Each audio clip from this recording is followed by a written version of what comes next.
மெயினா என்னன்னா, நம்ம இந்தியன்ஸுக்கு வந்து கசகஸ்தான் வர்றதுக்கு விசாவே தேவையில்லை. ஸோ விசா ஃப்ரீ டிராவல் பண்ணலாம். ஸோ வந்து நல்ல ஒரு டூரிஸ்ட் பிளேஸாகவும் இருக்குது. ஜஸ்ட் நீங்க உங்க பாஸ்போர்ட்டை கொடுத்தா போதும், ஜஸ்ட் அவங்க செக் பண்ணிட்டு ஒரு ஸ்டாம்ப் அடிச்சு கொடுத்துருவாங்க. ஸோ வந்து ஸ்பெஷலா எந்த ஒரு பெர்மிஷன் ஒரு விசா அந்த மாதிரி எதுவுமே தேவை கிடையாது. நீங்க டைரக்டா ஃபிளைட்ஸோ ஏதாவது பார்டர் கிராஸ் பண்ணி அல்மாட்டி கசகஸ்தானுக்குள்ள வந்துடலாம். கசகஸ்தான்ல மெயினா பார்க்கணும்னா அஸ்தானா, அது வந்து கேபிட்டல். இது வந்து அல்மாட்டி ஒரு one of the beautiful city in Kazakhstan சொல்லலாம். அப்பார்ட்மெண்ட்ஸ்லாம் செம்மையா இருக்குங்க, செம்ம ஹைட்டா. இன்னொன்று மெயினா இங்க கிர்கிஸ்தான், உஸ்பெகிஸ்தான், கசகஸ்தான் இந்த மாதிரி ஏரியா எல்லா இடத்துலையுமே யாண்டெக்ஸ் வந்து ஒர்க் ஆகுது.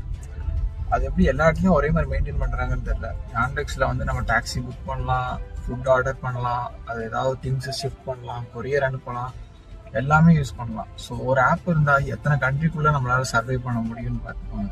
யாண்டெக்ஸ்ன்னு பார்த்தீங்கன்னா நம்ம டாக்ஸி புக் பண்ணுறோடைய இப்போ நீங்கள் புக் பண்ணேன், இது வந்து 2500 தேங்கி வந்து இருந்துச்சு.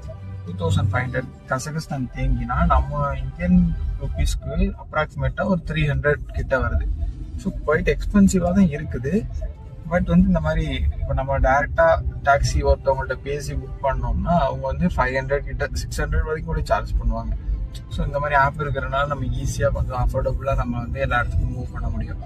ஸோ பெஸ்ட்டு என்னன்னா டாக்ஸி புக் பண்ணுறதை தாண்டி நம்ம வந்து பஸ்ஸை சூஸ் பண்ணுறது ஒரு நல்ல ஆப்ஷன். ஏன்னா அது ரொம்ப சீப்பாக இருக்கும். டாக்ஸியுமே எலைட் டாக்ஸியாக இருக்குது. நல்ல இப்போ நம்ம பார்த்தோம்ல இந்த கார் ஹுண்டாய் எலன்ட்ரா வந்து அரௌண்ட் 30 lakhs இருக்கும். 30 lakhsக்கு ஒரு கார் வாங்கி அதில் வந்து டாக்ஸி ஓட்டுறாங்கன்னா பார்த்துக்கோங்க எந்த அளவுக்கு இருக்காங்க அப்படின்னு சொல்லிட்டு.